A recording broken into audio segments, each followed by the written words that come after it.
زندگی یوں تو پرسکون انداز سے گزر رہی تھی کبھی کبھی، مگر دل اولاد سے محرومی پر افسردہ ہو جاتا تھا۔ ایک دن اداس بیٹھی تھی کہ ایک فقیر نے دروازے پر صدا لگائی۔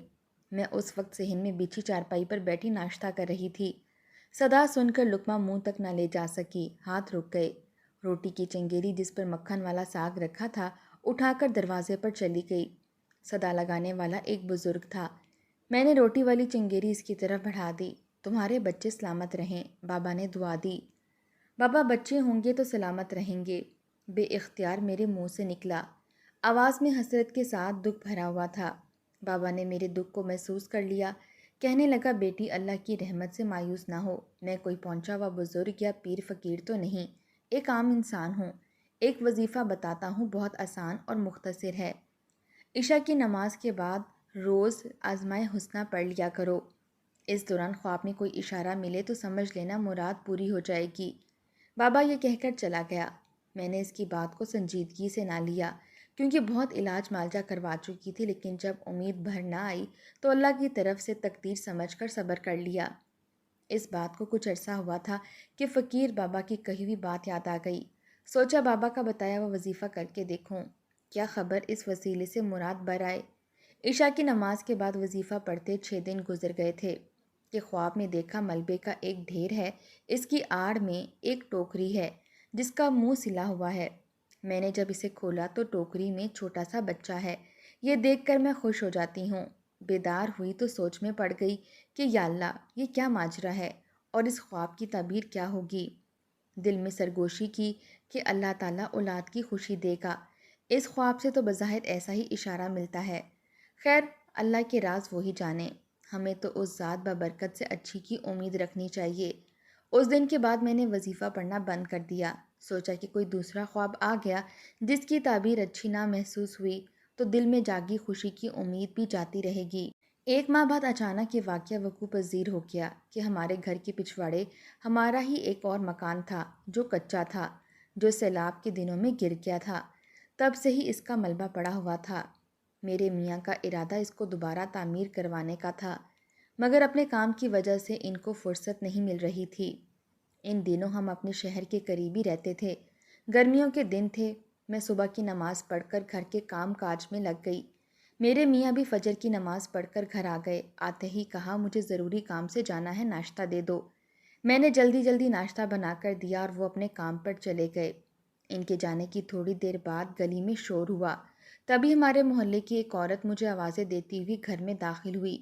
وہ سر سے پاؤں تک کانپ رہی تھی۔ بولی فریدہ جلدی چلو، تمہارے گرے ہوئے گھر کے ملبے میں ایک ٹوکرا پڑا ہے، اس میں سے بچے کی رونے کی آواز آ رہی تھی۔ تو وہاں لوگ اکٹھے ہو گئے۔ لوگ جمع تو ہیں مگر کوئی ٹوکرے کو ہاتھ نہیں لگا رہا، جلدی چلو ورنہ بچہ دم گھٹنے سے مر نہ جائے۔ اس کی بات سن کر میں نے جلدی سے چادر اوڑھی اور اس کے ہمراہ چل دی۔ اپنے گرے ہوئے مکان کے ملبے پر سے جھانکا تو ٹوکرا نظر آ گیا۔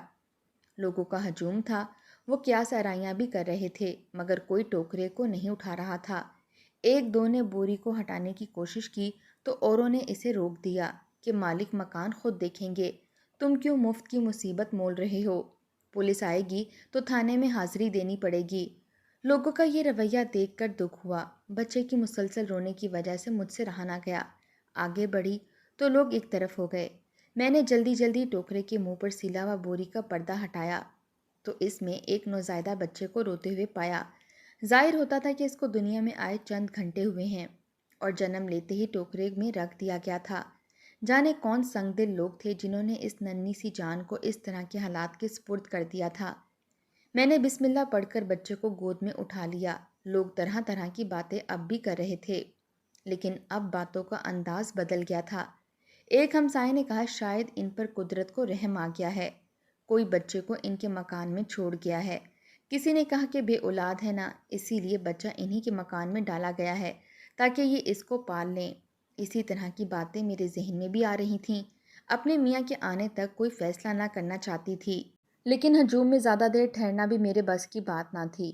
ظاہر تھا کہ ہمیں بے اولاد دیکھ کر ہی قریبی محلے سے کسی نے یہ قدم اٹھایا تھا۔ جب کافی لوگوں نے کہا کہ بی بی بچے کو گھر لے جائیں، بعد میں جو گواہی ہوگی ہم عینی شاہد ہیں اور آپ کے ساتھ ہیں۔ انسانیت کا بھی یہی تقاضا تھا کہ فوری طور پر بچے کی خوراک کا بندوبست کیا جائے۔ لہٰذا میں اس لاوارث اور معصوم کو گھر لے آئی۔ جو عورت مجھے اطلاع دینے گھر آئی تھی وہ بھی میرے ساتھ آ گئی۔ اس کے گھر میں بکری تھی۔ میں نے کہا کہ فوراً تازہ دودھ بکری کا لے آؤ۔ تھوڑی دیر بعد وہ آ گئی۔ تب تک میں نے بچے کو اپنی انگلی سے تھوڑی سی شہد چٹا دی تو وہ چپ ہو گیا۔ کپڑے میں لپٹا ہوا تھا، اسے بھی کھول دیا۔ اسے کچھ سکون ملا۔ وہ عورت کہنے لگی، بیچاری معصوم بچی ہے، لڑکا ہوتا تو کیا ہی اچھا تھا۔ میں نے کہا لڑکا ہوتا تو کیا، اور لڑکی ہے تو کیا؟ پھینکنے والے سنگ دل لوگوں نے تو اسے پھینک دیا، آگے اس ننھی سی جان کی قسمت جو رب نے اس کی تقدیر میں لکھ دیا ہوگا۔ بکری کا تازہ دودھ پیتے ہی بچی سو گئی۔ 1 گھنٹے بعد میاں صاحب بھی آ گئے۔ میں نے پوچھا جلدی آ گئے؟ جو کام پھنسا ہوا تھا اللہ کی مہربانی سے جلد ہو گیا اور میں آ گیا۔ اچھا چلیں آپ یہ دیکھیں۔ میں نے بچی کے اوپر پڑے کپڑے کو ہٹا دیا اور ساری بات بھی بتا دی۔ وہ حیرت میں ڈوب گئے، پھر چند سوالوں کے بعد بولے، علاقے کے کونسلر سے بات کرنا ضروری ہے۔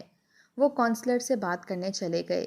میرا دل نہ چاہا کہ میں اس بچی کو کونسلر کے حوالے کروں۔ فیصلہ کر لیا کہ اسے خود پال لوں گی۔ اللہ تعالیٰ نے میرے ٹوٹے پھوٹے گھر میں پہنچائی ہے تو اسے نعمت سمجھوں گی جس کے لیے برسوں سے ترس رہی تھی۔ میاں صاحب واپس آئے، پوچھنے لگے اب اس کا کیا کرنا ہے؟ اس کو رکھنا چاہتی ہو یا کونسلر کے حوالے کر دوں؟ میں رکھنا چاہتی ہوں، میں خود اس کو پال لوں گی۔ ہمیں اللہ تعالیٰ نے یہ بچی دی ہے، کسی کے حوالے کیوں کریں؟ وہ بولے جذبات سے نہیں، سوچ سمجھ کر جواب دو، اچھی طرح سوچ لو۔ اگر ماں جیسا پیار دے سکو تو گود لے لو، ورنہ علاقے کے کونسلر میرے ساتھ آئے ہیں، ابھی لے جائیں گے۔ تبھی بچی رونے لگی۔ میں نے اس کو اٹھا کر جب سینے سے لگایا تو وہ یکدم چپ ہو گئی۔ اسے دل سے لگاتے ہی میری بھی ترسی ہوئی ممتا کو جیسے سکون مل گیا، کلیجے میں ٹھنڈک پڑ گئی۔ میں نے کہا میاں صاحب، مدت بعد خدا نے میری سنی ہے، کسی کو ماں کہنے والی ہستی کو خود ہی میرے گھر لا پہنچایا ہے۔ اب مجھ کو ممتا کی مٹھاس کا احساس ہوا ہے، مجھے اس سے محروم نہ کیجیے۔ میاں کہنے لگے سوچ لو، یہ لڑکی ہے، لڑکا نہیں، اس کی حفاظت کرنا پڑے گی، اسے بیاہ کر رخصت بھی کرنا پڑے گا۔ لڑکا ہوتا تو فکر کی بات نہ تھی، الٹا کما کر لاتا بڑھاپے کا سہارا ہوتا۔ مجھ کو میاں جی کی بات اچھی نہ لگی، میں رونے لگی۔ بولے رو مت، مجھے یقین آ گیا ہے تمہارے جذبے میں محض ترس ہی نہیں بلکہ خلوص اور سچائی ہے۔ ٹھیک ہے تم اسے رکھو، ہمیں عمر بھر اس فرض کو سچائی سے نبھانا ہے۔ تاہم 2 منٹ کے لیے مجھے بچی کو دو، میں کونسلر صاحب کو دکھا دوں۔ وہ بچی کو کونسلر صاحب کے پاس لے گئے اور تھوڑی دیر بعد واپس لے آئے اور میری گود میں دے کر کہا، لیجئے، آپ کی مراد خدا نے پوری کی، لیکن آپ کو اولاد کی نعمت اس بچی کے روپ میں اس لیے ملی ہے کہ اس کی حفاظت ہو۔ اب اس کی پرورش دیانتداری سے کرنا آپ کا کام ہے۔ اگر آپ سے ذرا سی بھی کوتاہی بھی سرزد ہو گئی تو پھر یہ یاد رکھیے گا کہ اللہ کی بارگاہ میں روز قیامت جواب دہ ہوں گی۔ میں نے بسم اللہ کہہ کر بچی کو سینے سے لگا لیا۔ اسے اپنے دل کی شہزادی کہتی تھی، بعد میں اس کا نام ہی شہزادی رکھ دیا اور خلوص دل سے اس کی نگہداشت میں مصروف ہو گئی۔ شہزادی کی پرورش میں ایسی مگن تھی کہ بعض اوقات اپنے شوہر کے حقوق بھی نظر انداز کر دیتی۔ میرے میاں مدبر صاحب بہت صابر اور شریف النفس انسان تھے، انہوں نے کبھی اس امر کا برا نہ منایا، بلکہ بچی کے ساتھ میرے لگاؤ اور اس کی پرورش میں انہماک اور محبت کو دیکھ کر خوش ہوتے تھے، کہتے کہ تمہیں اس کا صلہ اللہ تعالیٰ کی طرف سے ملے گا۔ میری شہزادی بڑی ہو گئی، وہ اپنی توتلی زبان سے مجھے امی اور میرے شوہر کو ابو کہتی تھی۔ اس کی پیاری پیاری باتیں سن کر مدبر خوش ہو جاتے۔ دن رات ہم میاں بیوی بچی کے آگے پیچھے پھرتے تھے، اس کی وجہ سے ہماری زندگی میں رونق آ گئی تھی۔ ننھی شہزادی ہم دونوں کو ہر دم اپنی جانب متوجہ رکھتی تھی۔ میں بھی اس کی دیکھ بھال میں اس طرح صبح و شام کر دیتی کہ اکثر میاں گھر کا کھانا کھانے آتے تو میں بغیر کچھ پکائے بیٹھی ہوتی، پھر یا تو وہ بازار سے لے آتے یا بچی کو گود میں لے کر بیٹھ جاتے، میں فٹافٹ کھانا بنانے بیٹھ جاتی۔ میری ذات کا خلا ممتا کے جذبے کو ملی آسودگی نے بھر دیا تھا، تو میاں نے بھی بچی کے پیار میں کوئی کمی نہ کی۔ وہ جب گھر آتے ان کی ساری توجہ شہزادی لے لیتی، اس کی ہر فرمائش پوری کرتے، قسم قسم کے کھلونے، خوبصورت کپڑے، اس کی ضرورت کی ہر شے وہ ڈھیروں کے حساب سے لے آتے۔ بیمار ہو جاتی تو ہم ایک پل اس کو گود سے نہ اتارتے، وہ تو ہماری آنکھوں کا تارا تھی۔ میں تو ایک پل بھی اس کے بنا نہیں رہ سکتی تھی۔ خدا کی قدرت، جب سے شہزادی اس گھر میں آئی تھی، روپے پیسے کی طرف سے بہت آسودگی ہو گئی تھی۔ بیٹی تو خدا نے دے دی تھی، مگر بیٹی کی آرزو دل میں باقی تھی۔ میں اکثر تنہائی میں کہتی کہ اے اللہ، تو نے آنکھوں کا نور تو دے دیا، مگر بڑھاپے کا سہارا نہیں دیا۔ ہمارا ایک بیٹا ہوتا تو پھر زندگی میں کسی شے کی کمی نہ تھی۔ میں نے محسوس کیا تھا کہ یہی خلش معتبر کے دل میں بھی تھی۔ ایک دو بار حسرت سے ان کے منہ سے بھی نکل گیا کہ میرا رب بیٹا دے دیتا تو اس کے خزانے میں کیا کمی تھی، تاہم صبر کے سوا چارہ کیا تھا۔ یہ اپریل کا مہینہ تھا۔ بیساکھی کا میلہ تو ہر سال لگتا تھا، لیکن اس سال یہ اور طرح کا لگا۔ میرے میاں نے کہا تم اجازت دو تو میں شہزادی کو اپنے ساتھ میلہ دکھانے لے جاؤں۔ بچی نے سنا تو مچل گئی کہ میلہ دیکھنا ہے۔ میرا جی ڈرتا تھا، سوچا منع کروں گی تو میاں جی کا دل برا ہو جائے گا۔ میں نے نہلا دھلا کر شہزادی کو تیار کیا اور سجا سوار کر ان کے ہمراہ ان کے ساتھ کر دیا۔ شہزادی ان دنوں 6 برس کی تھی۔ میلے کی جگہ ہمارے شہر سے زیادہ دور نہ تھی، یہی کوئی 2 کوس پر ہوگی۔ میاں ٹانگے پر گئے تھے، ان کو دوپہر تک واپس آ جانا تھا۔ ٹانگے پر بیٹھنے کا ہماری شہزادی کو بڑا شوق تھا، وہ اس سواری میں بیٹھ کر بہت لطف اندوز ہوتی تھی۔ یہ صبح کے گئے اور دوپہر تک واپس آنا تھا۔ اس کے بعد گرمی ہو جاتی تھی، جبکہ اکثر لوگ اس پہر کے بعد جاتے تھے اور شام تک میلے کا لطف اٹھاتے۔ میلہ مغرب سے پہلے بند ہو جاتا تھا۔ ان کو دوپہر سے شام ہو گئی اور وہ نہیں آئے۔ مجھ پر گھبراہٹ طاری ہونے لگی، برے برے خیالات آنے لگے۔ خدا خیر کرے، آج انہوں نے کیوں اتنی دیر لگا دی۔ شام کو مجھ پر آئے تو حیران و پریشان تھے۔ ان کا منہ اترا ہوا تھا اور بچی ان کی ہمراہ نہیں تھی۔ انہیں تنہا گھر میں داخل ہوتے دیکھ کر میں سہم گئی۔ میری شہزادی کدھر ہے؟ پہلا سوال جو میرے منہ سے نکلا وہ یہی تھا۔ اسی کو ڈھونڈتے تو یہ وقت ہو گیا۔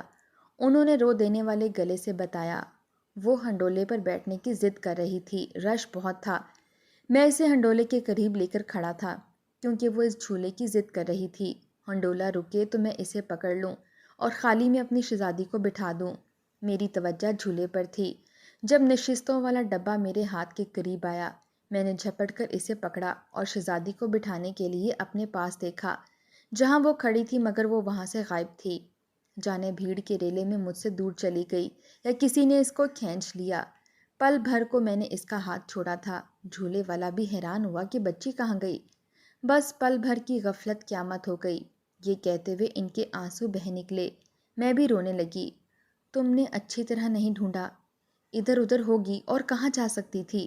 کسی باولے کی طرح میلے میں سارا دن پھرتا رہا، اس کو تلاش کرتا رہا۔ شام کا اندھیرا پھیلنے لگا، جھولے والوں نے جھولے بند کر دیے۔ مٹھائی اور کھلونے والے بھی شامیانے کے نیچے سے اپنی عارضی دکانیں سمیٹ کر چلے گئے، مگر ہماری بچی کا نام و نشان نہ ملا۔ سارا میدان میلے میں آنے والے لوگوں سے خالی ہو گیا۔ گاؤں سے سیدھا تھانے گیا، رپٹ لکھوا کر بھی آ رہا ہوں۔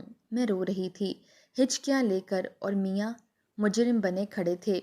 تسلی دینے کو بھی ان کے پاس الفاظ نہ تھے، آنکھوں سے بس آنسو بہہ رہے تھے۔ جی چاہتا تھا اب گھر نہ جاؤں، ندی میں ڈوب جاؤں، مگر تمہارا خیال آتا تھا کہ تم انتظار کرتی ہوگی۔ سوچتا تھا گھر جا کر تم کو کیا منہ دکھاؤں گا، کیا جواب دوں گا۔ ہم نے شہزادی کو بہت ڈھونڈا، مگر اس کو نہ ملنا تھا اور وہ نہ ملی۔ خدا جانے کون سنگ دل اسے لے گیا۔ خدا نے ہمیں خوشی دی، مگر عارضی کے وقت میں پھر چھین لی۔ بدلے میں ایسا درد دے دیا، جب تک زندہ ہیں اس درد کی ٹھیس اٹھتی رہے گی اور ہمیں ہر حال میں یہ درد سہنا ہوگا۔ کاش وہ ہمیں اولاد کی خوشی نہ دکھاتا تو اچھا تھا۔ وہ دکھ کم تھا، مگر پا کر کھو دینے کا دکھ بہت زیادہ ہے، اتنا کہ اس کی حد نہیں۔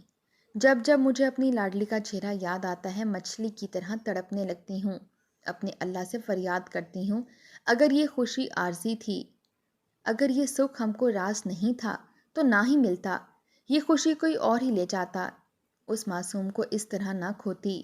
اللہ تعالیٰ بے نیاز ہے، سب کی فریاد سنتا ہے، مگر جواب نہیں دیتا۔ نہ جانے ہم سے کون سی کوتاہی ہوئی۔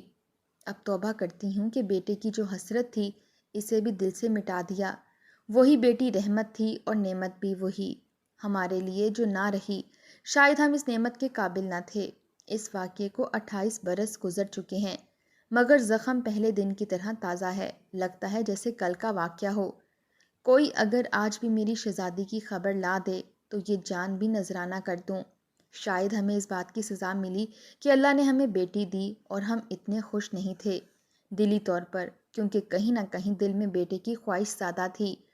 تو اللہ نے اسی کی سزا دی۔ جو بھی تھا بس اب پچھتاوا تھا، ہاتھ اور کچھ نہیں۔